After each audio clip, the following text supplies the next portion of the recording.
Hello एमर्स, आज हम लोग आ चुके हैं बायोलॉजी में अपने नेक्स्ट टॉपिक को लेके, जिसका नाम है ग्राउंड टिश्यू सिस्टम।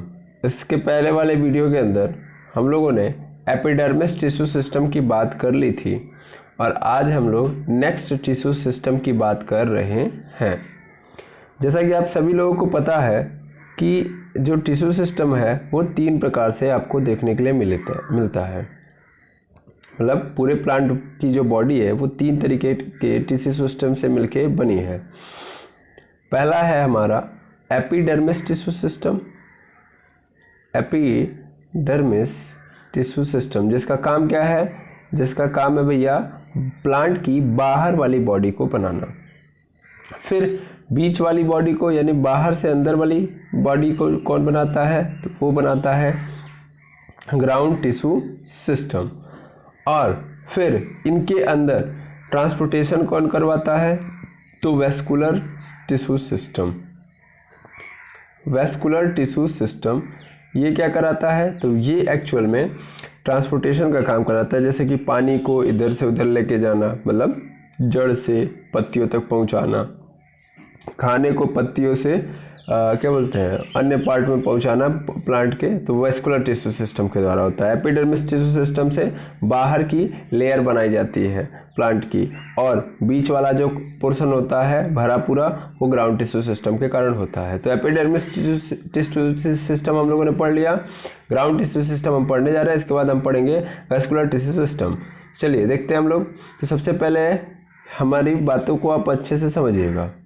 देखिए यहाँ पे लिखा है कि बाह्य त्वचा यानी एपिडर्मिस व पित्त के बीच संवहन पुलों को छोड़कर बचे हुए भाग को ग्राउंड टिश्यू सिस्टम कहते हैं। अब बहुत इंपॉर्टेंट टर्मिनोलॉजी है ये। जैसा कि आप सभी लोग जानते हैं कि सबसे पहले हमारे पास बाहरी लेयर है, फिर उस बाहरी लेयर के बाद ये आपका पूरा का पूरा वेस्कुलर बंडल है। ठीक है, वेस्कुलर बंडल्स मतलब यहाँ पे वेस्कुलर टिश्यू सिस्टम्स आपको नजर आएंगे कुछ इस फॉर्म में, ऐसे। ठीक है, ये आपको वेस्कुलर बंडल नजर आएंगे। अब इन वेस्कुलर बंडल के अंदर ही क्या आपको मिलेगा? पित्त मिलेगा, है ना। यहाँ पे क्या मिलेगा आपको? पित्त मिलेगा। तो आपको क्या करना है? आपको यहाँ पे ये समझना है कि भैया ये वेस्कुलर बंडल एपिडर्मिस से लेके ये पित्त तक, यहाँ तक समझ लीजिए, यहाँ तक आप यहाँ से यहाँ तक समझ लीजिए, यहाँ से यहाँ तक का जो स्थान है यहीं पे रहता है आपका ग्राउंड टिश्यू सिस्टम। यानी एपिडर्मिस, और ये रहा एपिडर्मिस और ये रहा आपका vascular tissue system. Simple 3 tissue system है, एक है एपिडर्मिस और दूसरा है हमारा ग्राउंड टिश्यू, तीसरा है वेस्कुलर टिश्यू सिस्टम। तो एपिडर्मिस और वेस्कुलर टिश्यू सिस्टम के बीच का जो गैप होता है, इस गैप के अंदर हमारा क्या होता है भैया? तो ग्राउंड टिश्यू सिस्टम होता है। ठीक है, तो यही बात उसने बोली है और इसी बात को आपको समझना भी है। क्या इसने बोला है कि भैया बाह्य त्वचा और मज्जा के बीच में जो संवहन पुल होते हैं उनको छोड़ देना है। बाकी संवहन पुलों को छोड़कर आपको जो बचा हुआ भाग नजर आ रहा है वहां पे कौन होगा? ग्राउंड टिश्यू सिस्टम है होगा। अच्छा, एक बात यहाँ पे समझेंगे, जैसे कि यहाँ पे लिखा गया है कि भरण का मतलब भरने के लिए, तो एक्चुअल में सही बात है। एपिडर्मिस से लेके वेस्कुलर के बीच में जगह क्या होती है? खाली होती है। तो इस जगह को भरने के लिए भरण उत्तक तंत्र यानी ग्राउंड टिश्यू सिस्टम का हम लोग यूज करते हैं।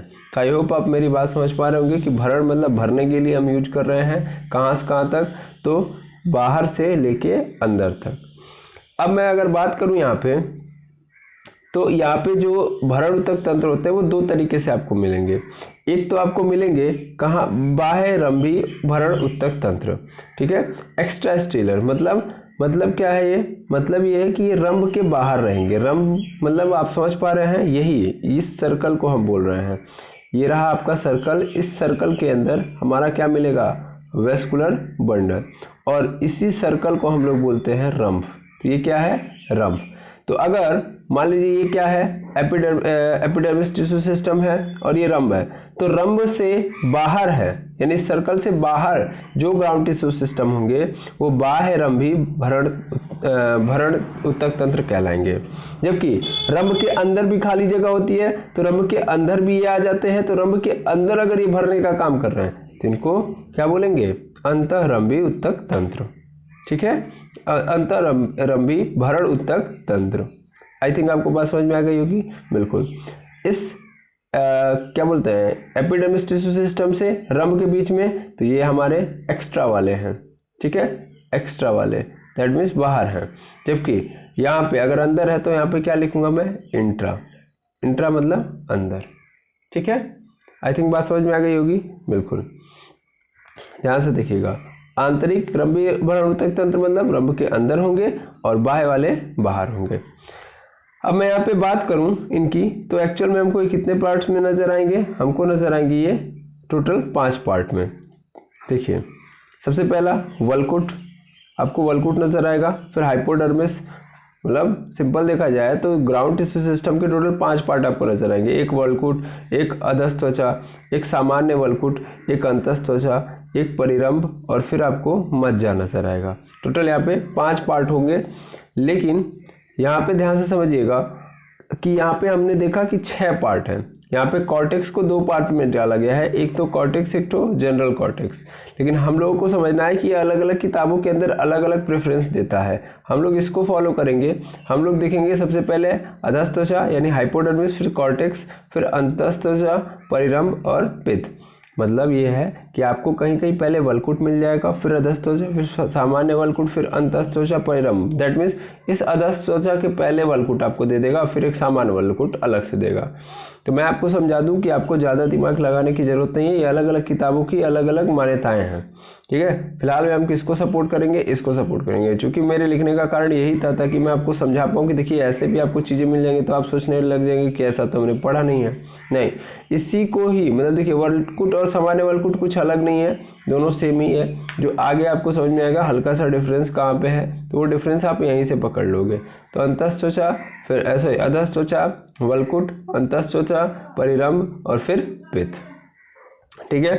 अब समझा जाए क्या आखिर ये होता है। तो चलिए नेक्स्ट पेज पे हम मूव करते हैं और एक एक करके चीज़ों को समझते हैं। देखिए यहाँ पे हमारे पास क्या आ गया है, यहाँ पे हमारे पास इस पूरी कहानी का एक पूरा सार दे दिया गया है कि हमको पढ़ना क्या है। तो अगर मैं ध्यान से आपको ऑब्जर्व करा पाऊँ तो जैसे आप देख पाएंगे, मैं यहाँ पे आपको दिखा रहा हूँ। देखिए यहाँ पे सबसे पहले आपको ये एपिडर्मिस वाला पोर्शन नजर आ रहा है। ये आपको क्या दिख रहा है, एपिडर्मिस, ठीक है। फिर उसके बाद आपको क्या नजर आ रहा है, यहाँ पे ध्यान से देखेंगे ये वाला पूरा पोर्शन क्या है आपका, हाइपोडर्मिस है। क्या है, हाइपोडर्मिस। हाइपोडर्मिस के बाद फिर देखेंगे आपको कॉर्टेक्स नजर आ रहा है। जैसे देखिए यहीं पे लिखा गया हाइपोडर्मिस, फिर उसके बाद कॉर्टेक्स, फिर उसके बाद आपको क्या नजर आ रहा है, फिर आपको एंडोडर्मिस, यहाँ पे एक लेयर है एंडोडर्मिस की। फिर उसके बाद क्या है आपको नजर आ रहा है, तो ये आपको नजर आ रहा है पेरीसाइकिल यानी परिरंभ। और उसके बाद फिर क्या नजर आ रहा है, तो उसके बाद आपको दिखाई दे रहा होगा ये अंदर वाला जो पोर्शन है इसको हम लोग क्या बोल रहे हैं, मज्जा। बाकी ये बीच बीच में क्या है आपका, तो वेस्कुलर बंडल। और ये जो लाइन है, ये जो लाइन है इसको ये हम लोग क्या बोलते हैं, पिथ रेज बोलते हैं, ठीक है। अगर नहीं समझ में आया तो एक बार मैं पुनः आपको समझाता हूँ। जैसे देखिएगा मैं यहाँ से मिटा के फिर मैं आपको समझाता हूँ। देखिए ये आपका क्या है, ये आपका फिर से देखिएगा हाइपोडर्मिस, जस्ट एपिडर्मिस के नीचे हाइपोडर्मिस, फिर कॉर्टेक्स, फिर आपको क्या नजर आया है, एंडोडर्मिस, यानी ये एंडोडर्मिस है। फिर ये उसके अंदर, फिर एंडोडर्मिस के नीचे आएंगे तो चारों ओर ऐसे भरा हुआ है, तो वो क्या है, पेरीसाइकिल है। पेरीसाइकिल के बाद फिर आप बात करोगे तो पेरीसाइकिल के अंदर जब जाओगे तो यहाँ पे आपको ऐसे पूरा का पूरा एक पट्टी, जो मैंने बोला था कि रंभ है भाई, तो इसको रंभ मान लो अगर, तो फिर ये क्या बनेगा, इसके अंदर आपको क्या मिलेगा, आपको मिलेंगे वेस्कुलर बंडल। ये एरो गलत है, ये है आपका वेस्कुलर बंडल, ये वेस्कुलर बंडल है। जबकि ध्यान से समझिएगा तो इस वेस्कुलर बंडल के चारों ओर यहाँ पे आप देख पा रहे होंगे, यहाँ यहाँ यहाँ यहाँ ये जो खाली जगह है यहाँ पे भी भरने का काम किया जा रहा है। तो ये क्या आपका पित्त है, क्या है ये, पित्त है। और ये क्या है आपकी पित्त रे है, क्या है, पित्त किरण, मज्जा किरणें हैं। फिर उसके बाद क्या है, कैस्पेरियन स्ट्रिप की बात की गई है, तो एक्चुअल में कैस्पेरियन स्ट्रिप ये नहीं है, वो ये कैम्बियम है। सॉरी, यहाँ पे मैं माफ़ी चाहूँगा इस चीज़ के लिए कि ये कैम्बियम है, ये जो बीच में बनी होती है कैम्बियम होती है। जैसा आप सभी लोग जानते हैं कि अगर मैं बात करूं यहाँ पे तो ऐसे पूरा पोर्शन होता है, ये इसमें आपका को अलग पोर्शन मिलेगा, मतलब इस पोर्शन में आपको कौन मिलेगा, इसमें आपको जाइलम मिलेगा, इसमें आपको कौन मिलेगा, फ्लोएम। इधर जाइलम इधर फ्लोएम, और इनके बीच में क्या होता है, इनकी ग्रोथ कराने के लिए कौन प्रेजेंट होता है, कैम्बियम प्रेजेंट होता है। तो यहाँ पे आपको कौन मिलेगा, यहाँ पे आपको कैम्बियम मिलेगा, याद रखेंगे, ठीक है। यहाँ पे आपको कैम्बियम मिलेगा, यानी कैम्बियम को हम लोग क्या बोलते हैं, एधा, ठीक है। तो इस तरीके से पोर्शन हमारा चल रहा होगा। हमको बस यहाँ पे ध्यान देना है, इस पे ध्यान देने की जरूरत नहीं है। सबसे इम्पोर्टेंट है हमारे लिए हाइपोडर्मिस, यहाँ पे आप देख पा रहे होंगे, सबसे पहले हाइपोडर्मिस, फिर कॉर्टेक्स, फिर आपको मिलेगा एंडोडर्मिस एक लेयर, फिर पेरिसाइकिल, और इनके बीच में तो मिलेगा हमको क्या, पित्त, ठीक है।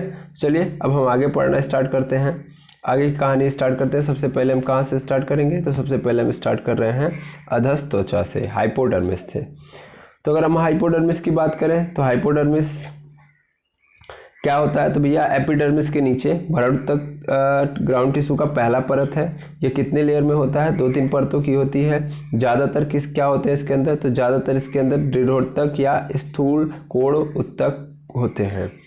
अब देखिए स्केलेनकाइमा यानी दृढ़ोत्तक, ये क्या होता है, तो यह एक प्रकार से सरल उत्तक है। यह एक क्या है, सरल उत्तक प्रकार है। इसके सेल वॉल में क्या होता है, लिग्निन का जमा होता है, यानी दृढ़ोत्तक जो होता है, स्केलेनकाइमा जो होता है, इसके सेल वॉल में लिग्निन का जमा होता है, इसलिए थोड़ा क्या होता है, ये हार्ड होता है। जबकि कॉलेनकाइमा की बात करेंगे तो कॉलेनकाइमा भी क्या है, एक सरल उत्तक है, और इसके सेल वॉल में कोनों कोनों पर क्या जमा होता है, सेलुलोज और पेक्टिन का जमा होता है। ध्यान देंगे इस बात को। तो एक्चुअल में ये क्या है, ये जो हाइपोडर्मिस है वो कौन से सेल से मिलकर बना हुआ है, तो ये स्केलेनकाइमा और कॉलेनकाइमा जैसे सेल से मिलकर बना है। स्केलेनकाइमा जिसके सेल वॉल में किसका जमा होता है, लिग्निन का जमा होता है। कॉलेनकाइमा जिसके सेल वॉल में किसका जमा होता है, तो सेलुलोज और पेक्टिन का जमा होता है। टोटल कितनी लेयर आपको देखने के लिए मिलेंगी इनकी, 3 लेयर, 2 या 3 लेयर। और ये कहाँ पाए जाते हैं, तो एपिडर्मिस के जस्ट नीचे पाए जाते हैं, ठीक है।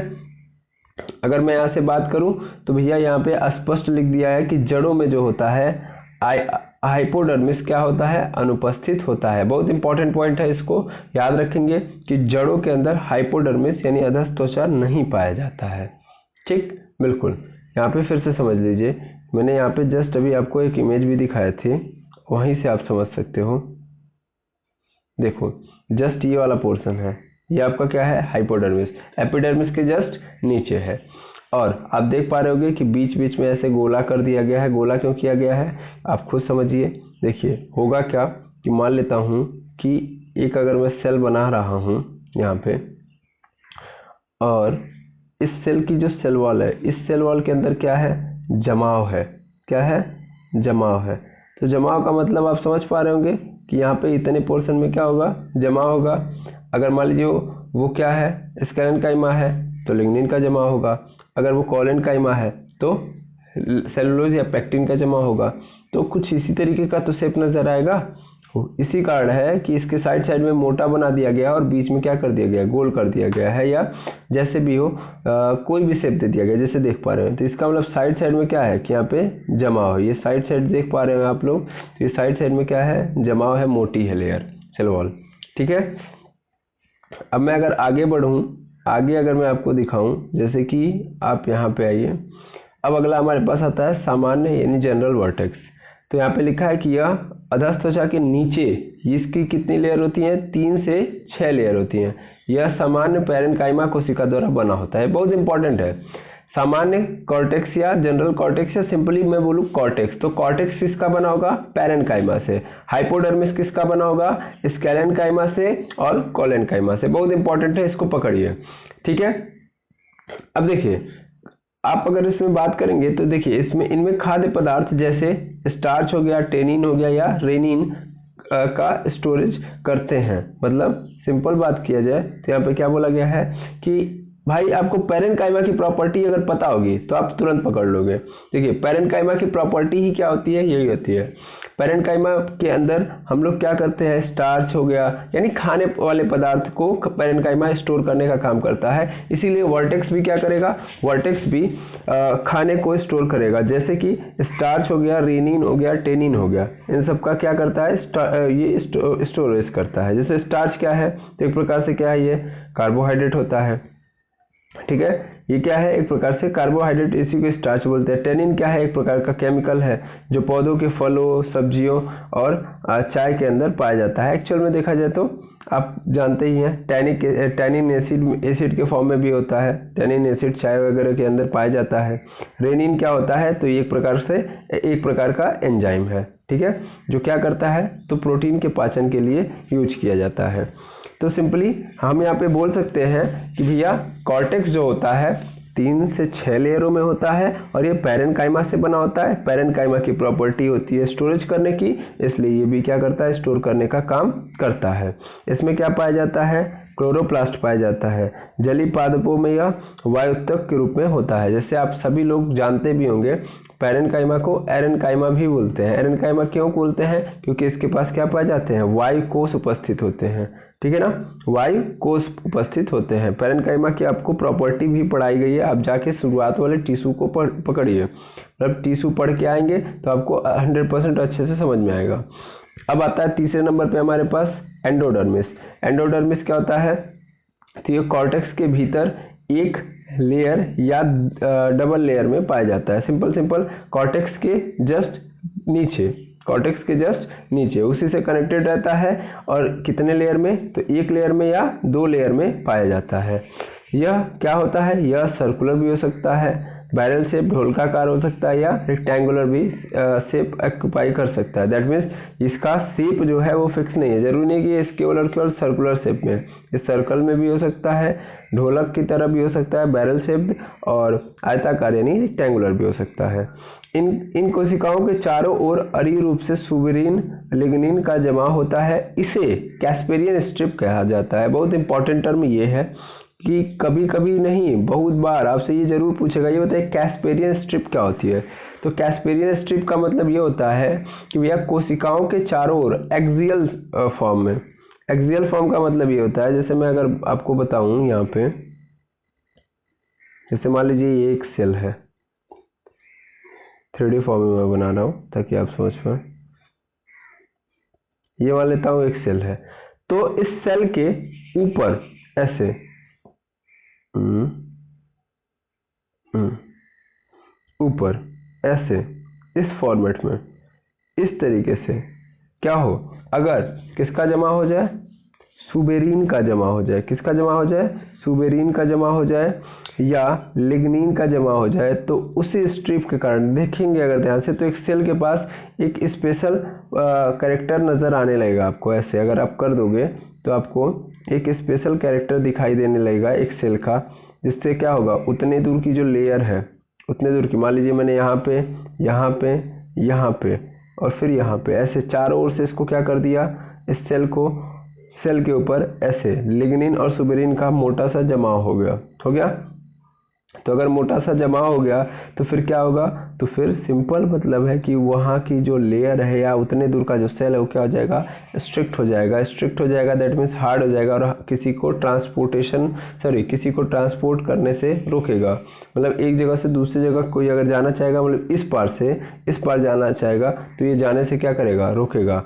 क्योंकि चारों ओर का मतलब क्या होता है भाई, चारों ओर का मतलब 3D फॉर्म में मैंने अगर बोल दिया एक्सियल फॉर्म में, तो एक्सियल फॉर्म मतलब उसके एक्सिस पे, एक्सिस मतलब सिंपल समझ लो उसके सेल वॉल पे ही तो प्रेजेंट होगा, आएगा समझ में। तो होता क्या है कि भैया सिंपल आप ऐसे पकड़िएगा 2D में, और 2D में ऐसे पकड़ने के बाद ऐसे, वो तो मैंने 3D में बताया, तो इसी चीज को आप 2D में देख लो कि ऐसे साइड से क्या हो जाएगा, जमा हो जाएगा। तो क्या होगी, ये बन जाएगी कैस्पेरियन पट्टिका।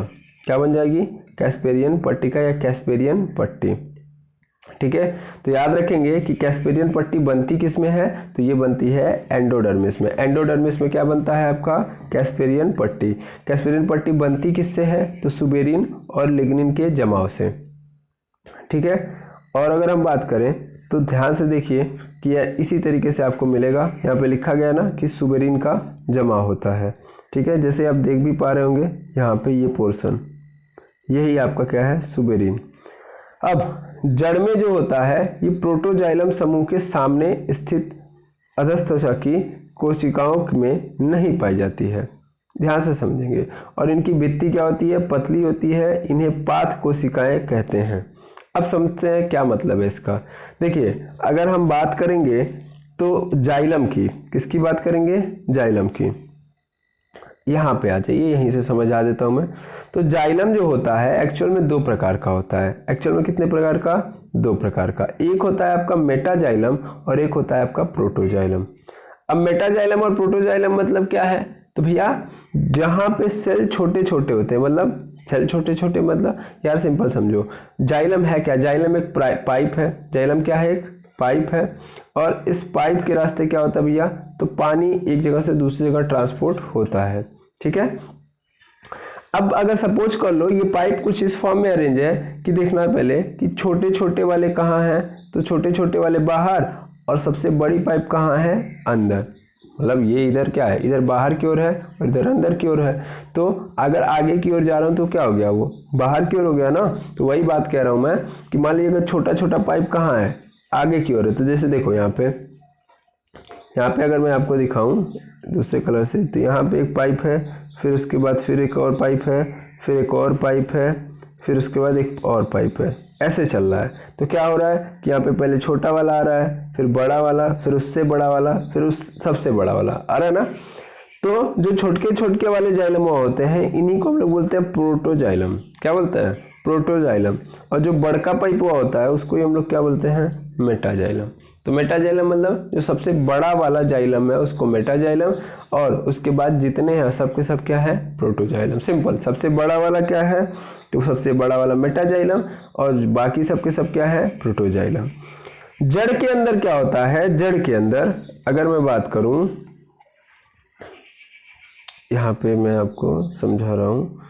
जड़ के अंदर होता क्या कि जैसे मान लीजिए ये आपका पूरा का पूरा कहानी है, इस कहानी के जस्ट आगे ही आपको क्या मिलेगा, इस कहानी के जस्ट आगे ही आपको मिलेगा एंडोडर्मिस, ठीक है। अब ये एंडोडर्मिस है। अब ध्यान दीजिएगा मैं स्पेशली बात किसकी कर रहा हूँ, रूट की। किसकी बात कर रहा हूँ, रूट की। अब होगा क्या कि यहाँ पे कुछ ऐसा स्ट्रक्चर आपको नजर आएगा, यहाँ पे आगे जस्ट देखिएगा ऐसे, ठीक है, ऐसे। और आप सबको पता है कि यहाँ पे क्या है, कैस्पेरियन पट्टिका है। बिल्कुल, यहाँ पे कैस्पेरियन पट्टिका यहाँ पे साइड साइड में मैंने लगा दिया ऐसे, इस पूरे को घेर दिया, ठीक है, इस पूरे को घेर दिया, यहाँ भी घेर दिया, फिर बगल में भी घेर दिया, यहाँ भी, मतलब सब चारों ओर से मैंने क्या किया, कैस्पेरियन पट्टिका बना दी। ये जो आपको दिख रहा है ये क्या है, आपका कैस्पेरियन स्ट्रिप है या कैस्पेरियन पट्टिका है। ये कैस्पेरियन पट्टिका मतलब क्या है कि भैया एंडोडर्मिस के जो सेल हैं उनके ऊपर एक्सियल फॉर्म में क्या क्या जम चुका है, लिग्निन और सुबेरिन। तो वही जमने से क्या होता है कि एक पट्टी का फॉर्म में आता है नजर आपको, उसी को हम लोग कैस्पेरियन पट्टी कहते हैं। तो रूट के अंदर क्या होता है भाई, कि रूट के अंदर आपको भी पता है कि ये जो आपको साइकिल नजर आ, ऐसा सर्कल नजर आ रहा है, इस सर्कल के अंदर कौन होंगे, इस सर्कल के अंदर होंगे जाइलम और फ्लोएम। तो होता क्या है इसमें, तो होता ये है कि जो प्रोटोजाइलम के सामने वाला जो कैस्पेरियन पट्टिका मतलब एंडोडर्मिस होता है, कैस्पेरियन के क्या बोलते हैं, प्रोटोजाइलम के सामने यही पड़ रहा है ना। तो ये वाला पोर्शन पड़ रहा है, तो यानी ये इसके सामने है और ये इसके सामने है। तो इस कंडीशन में ये जो आपको नजर आ रहा है एंडोडर्मिस, यहाँ पे लिग्निन का जमाव नहीं होगा, यहाँ पे लिग्निन का जमाव नहीं होगा। फिर से रूट के अंदर प्रोटोजाइलम में, मतलब सिंपली प्रोटोजाइलम के सामने वाला जो एंडोडर्मिस होता है, एंडोडर्मिस वाला जो सेल होता है, उस सेल के अंदर कैस्पेरियन पट्टी नहीं लगी होती है, यानी लिग्निन और सुबेरिन का जमाव नहीं होता है। क्यों, क्योंकि ताकि पानी ट्रांसपोर्ट हो पाए, यानी एक जगह से दूसरी जगह जा पाए। तो इसको हम लोग क्या बोलते हैं, इसको हम लोग बोलते हैं पैसेज सेल। क्या बोलते हैं, पैसेज सेल।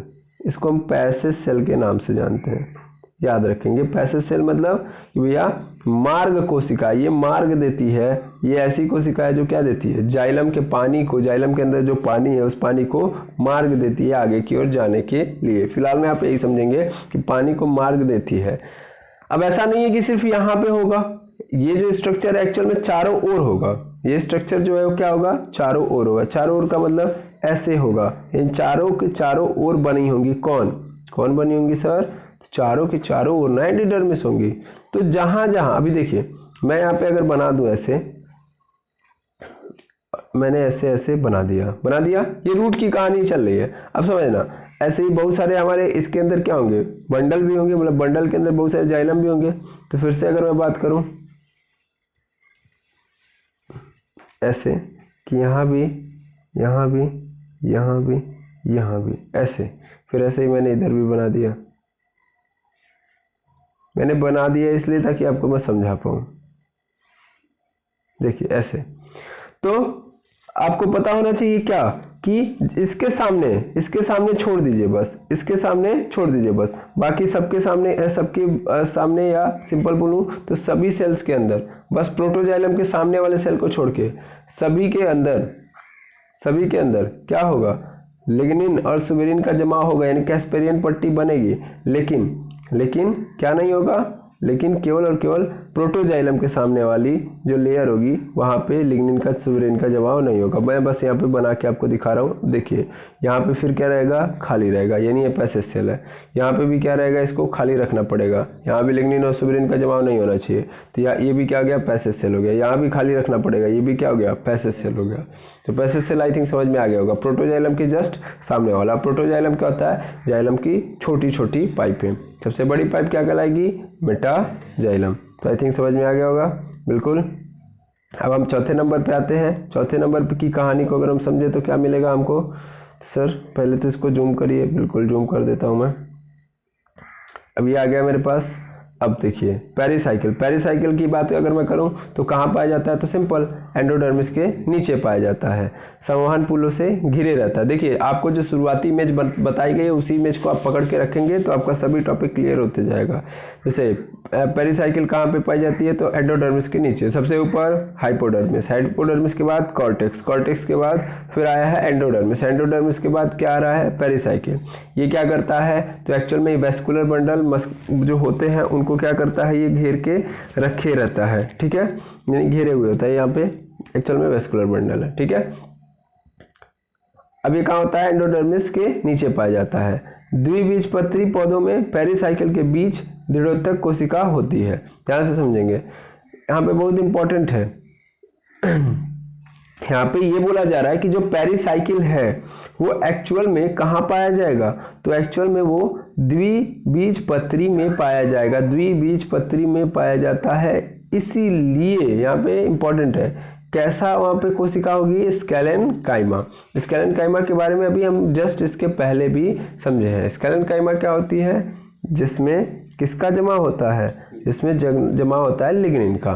तो लिग्निन का जमाव जिस कोशिका के अंदर होता है वो स्केलेनकाइमा होती है, ठीक है। अब समझिएगा मेरी बात को, यहाँ पे ये बोला गया है कि भैया अंतःत्वचा के नीचे वाली परत पेरिसाइकिल क्या करती है भैया, तो ये वेस्कुलर बंडल जो है इनको क्या करती है, चारों ओर से घेर के रखती है, ठीक है, इनको चारों ओर से घेर के रखती है। बाकी इंपॉर्टेंट बात कि डाइकोटिलेडनस प्लांट के अंदर ये क्या होता है, स्केलेनकाइमा नाम की कोशिका पाई जाती है, जबकि एक बीजपत्री के अंदर क्या होती है, अनुपस्थित होती है, यानी उपस्थित ही नहीं होती है। तो सिंपल बात करें तो ये हमारा वेस्कुलर बंडल है, इस वेस्कुलर बंडल के चारों ओर ऐसे ऐसे ऐसे क्या की रहती है, घेर के रखती है। कहाँ होती है, तो एपिडर्मिस के नीचे, एपिडर्मिस कह रहा हूँ, एंडोडर्मिस के नीचे, ठीक है। और कहाँ पाई जाती है, तो सिर्फ और सिर्फ डाइकोटिलेडनस में, वो भी किस फॉर्म में, स्केलेनकाइमा सेल के फॉर्म में, सिंगल वाले में नहीं प्रेजेंट होती है। मोनोकोटिलेडन मतलब क्या होता है, मतलब एक बीजपत्री का मतलब जिस प्लांट में केवल और केवल एक सीड हो, ठीक है, मतलब जो सीड हो वो एक पार्ट में, सिंपल कहने का मतलब ये है, मतलब ये रहा सीड के कितने पार्ट होंगे, एक ही पार्ट, दो पार्ट नहीं होंगे। जबकि डाइकोटिलेडनस में क्या हो जाएगा, ऐसे पार्ट निकल के आ जाएगा। इसके लिए स्पेशल एग्जांपल है आपका चना बेस्ट एग्जांपल है। उसके बाद फिर हम बात करेंगे तो उसके नीचे आता है हमारे पास पिथ पित्त कहाँ होता है, तो एक्चुअल में किसका बना होता है, तो ये पैरेन्काइमा का बना होता है। ये किसका बना होता है, पैरेन्काइमा का बना होता है। पैरेन्काइमा कोशिका का बना होता है। संवहन पुलों यानी वेस्कुलर बंडल के बीच इसमें मज्जा किरणें पाई जाती हैं। शीर्ष विभेदक से निर्माण होता है इसका। अब प्राथमिक क्या बोलते हैं, सॉरी, पिथ रेज यानी मज्जा किरणें भी कितने प्रकार की मिलेंगी आपको, एक तो प्राथमिक, दूसरा द्वितीयक। तो प्राथमिक और द्वितीयक क्या होता है इसको हम समझा रहे हैं। फिलहाल में आप ये समझिए कि पित्त क्या होता है। तो पित्त ये एक्चुअल में वेस्कुलर बंडल के बीच में पाया जाता है। अगर मैं आपको यहाँ से कई सारी इमेजेस हैं, वहाँ से भी मैं आपको समझा सकता हूँ। जैसे यहाँ पे आप देख लो, देखिए अभी तक जितना भी आपने समझा है उन सबको मैं इमेजेस के थ्रू समझाऊंगा आपको धीरे धीरे, तो आप टेंशन बिल्कुल ना लेंगे। यहाँ पे आप देख पा रहे हैं कि ये हमारा क्या है, ये आप देखिए ये आपका पूरा बड़ा वाला है पोर्शन, तो इसका मतलब ये मेटाजाइलम है। बाकी ये क्या है आपका प्रोटोजाइलम, ठीक है। और आप एक बात थोड़ा ऑब्जर्व करिएगा कि ये मेटाजाइलम प्रोटोजाइलम के जस्ट सामने, प्रोटोजाइलम के जस्ट सामने, फिर से मैं समझा देता हूँ। देखिए ये आपका एंडोडर्मिस है, फिर एंडोडर्मिस के बाद क्या है आपको पेरिसाइकिल नजर आ रहा है। पेरिसाइकिल एकदम क्या है, चारों ओर है बिल्कुल, और उसके जस्ट सामने क्या है, एंडोडर्मिस है। तो आप थोड़ा एक बात आप ऑब्जर्व करिए, थोड़ा और जूम करूँ तो मैं, देखिए जहां जहां प्रोटोजाइलम है उसके सामने का जो एंडोडर्मिस है, ये रहा एंडोडर्मिस, ये वाला एंडोडर्मिस देखिए, और बाकी एंडोडर्मिस को देखिए, क्या ये कुछ ज्यादा यहाँ पे क्या दे दिया गया है, यहाँ पे ज्यादा गाढ़ा करके दिखाया जा रहा है। फिर ऐसे यहाँ पे देखिए, यहाँ भी ये प्रोटोजाइलम है पूरा, इस प्रोटोजाइलम के सामने ये है एंडोडर्मिस, यहाँ भी प्रोटोजाइलम है, इसके सामने ये रहा एंडोडर्मिस, यहाँ भी प्रोटोजाइलम और ये रहा एंडोडर्मिस। तो सभी के सभी जो एंडोडर्मिस है यहाँ पे प्रोटोजाइलम के सामने वाले कुछ अलग है कि नहीं है, क्यों अलग है, क्योंकि वहाँ पे कैस्पेरियन स्ट्रिप नहीं पाई जा रही है, पहली बात। फिर उसके बाद आपको पेरिसाइकिल मिल रहा है, फिर उसके बाद आप यहाँ पे आ गए, और यहाँ पे आप देख पा रहे हो कि फिर बीच में आपको क्या मिल रहा है, बीच में आपको मिल रहा है क्या, बीच में मिल रहा है सर जाइलम, और फिर क्या मिल रहा है, बीच में खाली जगह है, फिर फ्लोएम भी है। फ्लोएम आपको दिख रहा होगा, देखिए फ्लोएम कहाँ है, तो ये आपका फ्लोएम पोर्शन है, जो रेड वाला आपको दिख रहा है, ये आपका फ्लोएम है, ये फ्लोएम है, ये भी फ्लोएम है, और ये भी फ्लोएम है। तो बीच में जो खाली जगह है, जाइलम और फ्लोएम के बीच में जो खाली जगह है, उसको ही हम लोग क्या बोलते हैं, इसको हम लोग बोलते हैं पित्त यानी मज्जा, यानी खाली जगह जो है उसी को हम लोग क्या बोलते हैं, पित्त यानी मज्जा। फिर से समझा दूं मैं, ये एक्चुअल में ये आपका नहीं है, मैं यहाँ पे दिखा रहा हूँ आपको फिर से। ये देखिए ये आपका जाइलम, सॉरी यहाँ पे मुझे ब्रश की जरूरत नहीं है भाई साहब। ये देखिए ये मेरा क्या है, जाइलम है, ये जाइलम है, ये फ्लोएम है, ये भी फ्लोएम है, ये भी फ्लोएम है, ये भी फ्लोएम है, ये भी फ्लोएम है, ये भी फ्लोएम है, सब समझ लीजिए फ्लोएम है। और ये जो बीच में आपको दिख रहा है ना जगह, ये आपका क्या है, तो पित्त है। ये क्या है, पित्त है। बस ये समझाना था मुझे। आई थिंक पित्त क्या होता है आपको समझ में आ गया होगा। अब यहाँ पे बहुत सारी चीजें आपको यहाँ पे भी दिखाई जाएंगी। जैसे देखिए ये बताया जा रहा है कि यहाँ पे एपिडर्मिस है, यहाँ पे बताया जा रहा है सबसे ऊपर एपिडर्मिस, उसके बाद हाइपोडर्मिस, फिर एंडोडर्मिस, फिर आपको मिल गया पेरिसाइकिल, फिर यहाँ पे दिखाया जा रहा है, अच्छा सॉरी, यहाँ पे पूरा का पूरा वेस्कुलर बंडल की कहानी स्टार्ट हो गई है। वेस्कुलर बंडल मतलब यहाँ से देखिए पेरिसाइकिल है, पेरिसाइकिल के जस्ट यहाँ से ये वाला पोर्शन देखेंगे, ये वाला पोर्शन, तो ये क्या है आपका, तो ये आपका पूरा का पूरा वेस्कुलर बंडल है। वेस्कुलर बंडल में ऊपर की ओर क्या है आपको, फ्लोएम मिलेगा, फ्लोएम के बाद फिर क्या मिलेगा आपको, जाइलम मिलेगा, और फ्लोएम और जाइलम के बीच में देखिए ये आपका पूरा फ्लोएम है, ये आपका जाइलम है, और फ्लोएम और जाइलम के बीच में आपको क्या नजर आ रहा है, कैम्बियम। क्या नजर आ रहा है, कैम्बियम। ये डाइकॉट की बात कर रहा है, किसकी बात कर रहा है, डाइकॉट की। ठीक है, थोड़ा समझते हैं बात को, नहीं तो फिर दिक्कत होगी। जैसे फिर से मैं दिखाऊं तो ये आपका फ्लोएम है, ये आपका क्या है, जाइलम है, और बीच में क्या है आपका, तो बीच में आपका कैम्बियम है। ठीक है ना, तो फ्लोएम और जाइलम के बीच में क्या होता है, कैम्बियम पाया जाता है। अच्छा और भी इमेजेस हैं, जैसे यहाँ पे आपको जमाव बता रहा है कि कैसे वो जमाव जो कैस्पेरियन स्ट्रिप होती है, तो कैस्पेरियन स्ट्रिप देख पा रहे हैं, देखिए ये रहा कैस्पेरियन स्ट्रिप। आई थिंक आपको समझ में आ गया होगा कि एक्सियल फॉर्म क्या होता है। ठीक है, देखिए मैं इसको थोड़ा और जूम करता हूँ ताकि आप फील कर पाएँ कैस्पेरियन स्ट्रिप को। इस पूरे वीडियो के अंदर आपको अच्छे से एक्सप्लेन कर दिया जाता है, इसीलिए इमेज को मैं लास्ट में दिखाता हूँ ताकि जितना आप समझें उसको और बेटर वे से समझ लें। तो देखिए ये एक सेल है, इस सेल के साइड साइड में देखिए ये एक सेल है पूरा का पूरा, इसके साइड साइड से क्या है ये दिख रहा है ना आपको, तो यही है आपका कैस्पेरियन स्ट्रिप। कहाँ नहीं प्रेजेंट होता है, तो रूट्स के अंदर प्रोटोजाइलम के सामने। ऐसे ही थोड़ा और आगे बढ़िए, देखिए यहाँ पे आपको दिखा दिया जा रहा है कि देखो ये क्या है, ये एक सेल है और इन सेल के बीच में क्या बना हुआ है, ये स्ट्रिप टाइप में, पट्टी टाइप में बना हुआ है। क्लियर है? यस और नो? बिल्कुल।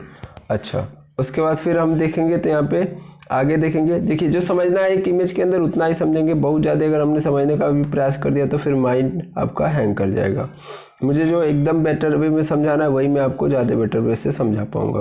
जैसे इसमें भी देखेंगे तो इसमें आपको क्या दिखाई दे रहा है, तो ये दिखाई दे रहा है आपको वेस्कुलर सिस्टम पूरा का पूरा, और इसके बाहर क्या है, तो इसके बाहर है आपका एंडोडर्मिस, और ये फिर सबसे ऊपर क्या कर दिया गया, एपिडर्मिस। मतलब कुल मिलाकर इसने 3 में ही डिवाइड कर दिया है। एपिडर्मिस, यहाँ पे देखिए एपिडर्मिस, फिर ये आपका ग्राउंड टिश्यू सिस्टम और ये वेस्कुलर सिस्टम, बस ऐसे कर दिया उसने। ठीक है, और क्या किया है यहाँ पे कॉर्टेक्स को दिखा दिया है बस ग्राउंड टिश्यू सिस्टम के अंदर। और फिर यहाँ पे क्या दिखा रहा है, तो कैस्पेरियन स्ट्रिप को दिखा रहा है कि देखिए यहाँ पे कैस्पेरियन स्ट्रिप है एंडोडर्मिस के सामने, एंडोडर्मिस में। क्लियर है? और यहाँ भी जहाँ जहाँ पे आपको क्या नजर आएगा, जहाँ जहाँ पे आपको प्रोटोजाइलम आएगा वहाँ पे कैस्पेरियन स्ट्रिप नहीं होगी। जैसे इस वाले इमेज को थोड़ा सा और देखेंगे, यहाँ पे भी वही चीज़ें दी गई हैं कि देखिए कैसे कैस्पेरियन स्ट्रिप होता है। देख पा रहे होंगे आप लोग, ये है आपका कैस्पेरियन स्ट्रिप। इस तरीके से जैसे आप समझ सकते हैं वैसे समझ लीजिए, ये सब कैस्पेरियन स्ट्रिप है, ये जमाव है। ठीक है ना, लिग्निन और सुबेरिन का, 2 सेल्स के बीच में, और ये मतलब किनारे किनारे होता है। अब देखिए ये आपको मेटाजाइलम और प्रोटोजाइलम एक्सप्लेन किया जा रहा है कि भैया देखिए मेटाजाइलम क्या होता है, तो जो बड़ी पाइप होती है उसको मेटाजाइलम बोलते हैं, छोटी पाइप होती है उसको प्रोटोजाइलम बोलते हैं। तो सिंपल बात है। ऐसे यहाँ पे आ जाइए, यहाँ पे देख लीजिए, तो यहाँ पे भी सेम बातों को समझाया गया है कि क्या क्या चीज़ें होती हैं। यहाँ पे भी वही बात है, जैसे यहाँ पे आपको रूट हेयर नज़र आ रहा है, ये देखिए रूट हेयर है क्योंकि ये रूट की बात हो रही है यहाँ पे, तो इसीलिए यहाँ पे बोला जा रहा है इसको रूट हेयर। बाकी ये रूट का एपोडर्मिस है, सॉरी एपिडर्मिस है। फिर उसके बाद आपको क्या नज़र आ रहा है, हाइपोडर्मिस। और देखिए यहाँ पे क्या है, हाइपोडर्मिस के अंदर जमाव नज़र आ रहा है ना, क्योंकि ये 2 तरीके के सेल से मिलकर बना है, एक है स्केलेनकाइमा, एक है कोलेनकाइमा। तो स्केलेनकाइमा कोलेनकाइमा में 100% जमाव होता ही है। अच्छा, उसके बाद क्या है, सुबेरिन, इनसे मिल, देखिए सुबेरिन यहाँ भी पाया जाता है, सुबेरिन यहाँ भी पाया जा रहा है, वही दिखा रहा है। एंडोडर्मिस उसके बाद आ रहा है, तो एंडोडर्मिस में तो सुबेरिन पाया जाएगा, वही तो कैस्पेरियन स्ट्रिप बनाएगा। तो उसके ही कारण क्या हो रहा है, देखिए ये देखिए बीच में क्या बन जा रही है, स्ट्रिप बन जा रही है, ये है स्ट्रिप। ये जो बीच में आप देख पा रहे हो कनेक्शन, यही क्या है, इसकी स्ट्रिप कहलाती है। ठीक है, तो आई थिंक बात समझ में आ गई होगी। अब यहाँ पे आपको बताया जा रहा है कि कैसे ये जमाव होता है सुबेरिन का और लिग्निन का। तो यहाँ पे देख पा रहे हैं ये लिग्निन का पोर्शन है और ये क्या है, सुबेरिन का। सुबेरिन का इस तरीके से होता है, जबकि यहाँ पे इस तरीके से होता है। बाकी यहाँ पे बताया गया कि सुबेरिन आपको क्या है, सुबेरिन एक प्रकार से पॉली एरोमेटिक कंपाउंड है। तो आई थिंक आपको बात समझ में आ गई होगी, हाँ या ना। अब आपके मन में जो क्वेश्चन चल रहा होगा वो यही चल रहा होगा, सर पिथ आपने अभी तक बताया नहीं। ठीक है, मैं पिथ को फिर एक्सप्लेन कर देता हूँ, फिर आपकी कहानी यहाँ पे क्या हो जाएगी, डन हो जाएगी। जैसे आप देख पाएंगे तो यहाँ पे कि ये आपका वेस्कुलर बंडल है, बड़े अच्छे से समझिएगा, ये वेस्कुलर बंडल है, ये वेस्कुलर बंडल है, ये वेस्कुलर बंडल है, और इस वेस्कुलर बंडल के बीच में एक गैप दिख रहा है गैप। तो इसी गैप को ही हम लोग क्या बोल रहे हैं, पिथ। यानी क्योंकि यहाँ पे इस गैप को नहीं बोल रहे हैं, यहाँ पे जो कोशिकाएं प्रेजेंट होंगी, यहाँ पे जो सेल्स प्रेजेंट होंगे, जो इनके गैप को फिल कर रहे होंगे, उनकी हम बात कर रहे हैं, वो हमारे लिए क्या है, पिथ है। यहाँ पे मैं इस इमेज से भी आपको स्पष्ट कर देता हूँ। देखिए यहाँ से देखिए, ये देखिए कि ये वेस्कुलर बंडल है, और इस वेस्कुलर बंडल के बीच में जो खाली जगह है, एक्चुअल में वेस्कुलर बंडल में जो खाली जगह है, जैसे ये हमारा जाइलम हो गया, देखिए आप देख पा रहे होंगे, ये आपका फ्लोएम है, ये देख पा रहे होंगे आप, ये आपका फ्लोएम है, अच्छे से पकड़िएगा, ये फ्लोएम है, ये आपका जाइलम है, बीच में क्या है, कैम्बियम है। कैम्बियम का काम क्या होता है, कैम्बियम का काम होता है इनको ग्रो कराना। और ये जो खाली जगह है, ये खाली जगह, इस खाली जगह में क्या मिलता है हमको, पिथ मिलता है। ठीक है। तो बस याद रखेंगे इतनी बातें कि भैया वेस्कुलर बंडल के बीच में जो खाली जगह होती है उनको भरने के लिए हम लोग किसका यूज करते हैं, पित्त का। ठीक है, ये इनका जो होता है, इनका जो निर्माण होता है, देखिए सबसे पहले खाली जगहों को निर्माण करने के लिए पित्त का जो निर्माण होता है, सिंपल देखा जाए तो एपिकल मेरिस्टेम से होता है। मेरिस्टेमिक टिश्यू, सिंपल आपको भी पता है ना कि कई सारे तरीके के मेरिस्टेमिक टिश्यू होते हैं, एपिकल होता है, लेटरल होता है। तो एपिकल मेरिस्टेमिक टिश्यू से इसका क्या होता है, निर्माण होता है। और ये दो तरीके की होती है, एक होती है प्राथमिक, एक होती है द्वितीयक। तो प्राथमिक और द्वितीयक, देखिए इसमें द्वितीयक में इसने किसको डाला है, कैम्बियम को डाला है। एक्चुअल में अगर हम बात करें, एक्चुअलिटी में, तो जो कैम्बियम होता है, इसी की मैं बात समझाना चाह रहा था कि जो कैम्बियम होता है वो भी एक प्रकार से क्या होता है, पित्त ही होता है, वो पित्त ही है। देखिए फिर से मैं बता दूं, वेस्कुलर बंडल के बीच में जो भी है वो सब का सब क्या है, आपका पित्त ही है। ठीक है, क्या है, पित्त ही है। अब पुनः समझिएगा बात को कि जो आपको नजर आता है ये कैम्बियम, जैसे आप लोगों ने देखा होगा कि यहाँ पे ऊपर की ओर सपोज कर ले रहा हूँ फ्लोएम है और नीचे की ओर क्या है, आपका जाइलम है। तो इसके बीच में जो जगह बचती है, यहाँ भी तो जगह बची है, और इस जगह में क्या होता है, कैम्बियम होता है। ये कैम्बियम आपका क्या है, ये कैम्बियम ही आपका पित्त है। वहाँ पे जो शुरुआती इमेज थी वो पित्त की, वो यही थी। ठीक है, और ये दो तरीके की होती है, एक तो प्राथमिक होती है और एक द्वितीयक होती है। सॉरी, हाँ, प्राथमिक और द्वितीयक। तो प्राथमिक का मतलब क्या होता है कि जब एक सेल, मतलब एपिकल मेरिस्टेमिक टिश्यू से जो पहला सेल बना और पहले सेल ने जो ग्रुपिंग किया, भैया वो प्राथमिक होगा। फिर उन सेल्स ने जो ग्रुपिंग किए थे सेल शुरुआती दौर में, उन्होंने फिर नए सेल बनाए, तो उन्होंने जो नए सेल बनाए वो हमारा द्वितीयक होगा। ठीक है, तो प्राथमिक और द्वितीयक, इसको याद रखेंगे। प्राथमिक मतलब जो हमारे एपिकल मेरिस्टेमिक टिश्यू से जो सेल बने वो हमारे प्राथमिक हो गए पित्त के, और इनके द्वारा फिर जब बने तो फिर वो द्वितीयक हो गए। तो आई होप आपको पूरा का पूरा चैप्टर समझ में आ गया होगा। अब मैं अगर यहाँ पे ओवरव्यू ले लूँ तो फटाफट देखेंगे हम लोग कि ग्राउंड टिश्यू सिस्टम के 5 पार्ट होते हैं। पहला हमारे पास क्या है, तो पहला हमारे पास सिंपल है कि भैया हमको मिलेगा हाइपोडर्मिस। हाइपोडर्मिस मतलब इसकी कितनी लेयर होंगी, तो इसकी कम से कम 2 से 3 लेयर होंगी। फिर दूसरा मतलब हाइपोडर्मिस मतलब 2 से 3 लेयर होगी। दो बातें याद रखेंगे, इसके अंदर कोलेनकाइमा और स्केलेनकाइमा पाया जाता है और 2 से 3 लेयर पाई जाती हैं। कहाँ नहीं प्रेजेंट होता है, तो ये जली पौधों के अंदर प्रेजेंट नहीं होता है। ठीक है ना, पहली बात। दूसरी बात, उसके बाद क्या आता है हमारे पास, उसके बाद आता है कॉर्टेक्स। कॉर्टेक्स की कितनी लेयर होती है, कॉर्टेक्स की कम से कम 4 से 6 लेयर होती हैं। और ये किसका बना होता है, तो ये पैरेन्काइमा से बना होता है और ये स्टोर करने का काम करता है। फिर तीसरे नंबर पे क्या आता है हमारे पास, एंडोडर्मिस। एंडोडर्मिस की बात हमने की, तो एंडोडर्मिस के अंदर क्या होता है, कैस्पेरियन पट्टिका होती है। रूट्स में बस क्या होता है कि भैया वो कैस्पेरियन पट्टिका किस वाले सेल पे नहीं होगी, पैसेज सेल के ऊपर नहीं होगी, क्योंकि पानी को क्या करना होता है, ट्रांसफर करना होता है। कैस्पेरियन पट्टिका का मतलब यहाँ पे एक लेयर होती है। पहली बात तो कॉर्टेक्स की 4 से 6, एंडोडर्मिस की कितनी होती है, एक लेयर होती है। सिंगल 1 से 2 हो सकती है, तो एक लेयर मिनिमम होती है, सब में वेरी कर जाती है। तो एंडोडर्मिस के अंदर की कहानी आप समझ चुके हैं। यहाँ पे कैस्पेरियन पट्टिका होती है, कैस्पेरियन पट्टिका एंडोडर्मिस में ही पाई जाती है, अच्छे से याद रखेंगे। उसके बाद फिर हम बात करेंगे कि कैस्पेरियन पट्टिका बनी किसकी होती है, तो सुबेरिन के जमाव से, सुबेरिन और लिग्निन के। ठीक है ना।